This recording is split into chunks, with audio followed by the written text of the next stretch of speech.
Good day, everyone. Learn how to disable or stop autocorrect or auto spell check feature in any Android phone, and it will be the easiest way.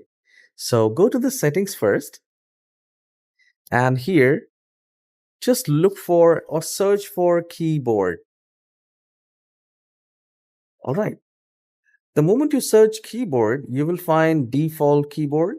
I would recommend to go to the default or simply click on keyboard and then select the keyboard again and see what exactly you are using. There could be many keyboard, but you will be using only one. So go to the default keyboard and then you will have this settings icon next to it, and there you will find auto spell check or autocorrect. You just need to turn off and that's it. So this is how you can enable or disable autocorrect or auto spell check in any Android phone. Subscribe for more tutorials like this. Have a wonderful day.